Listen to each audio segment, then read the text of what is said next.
జాతి కోసమా.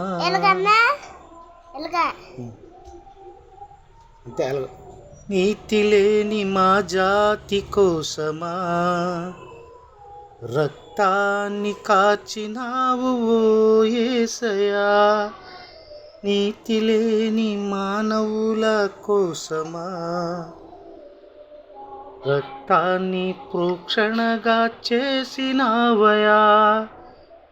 నీతి లేని మా జాతి కోసమా రక్తాన్ని ప్రోక్షణగా చేసినావయా.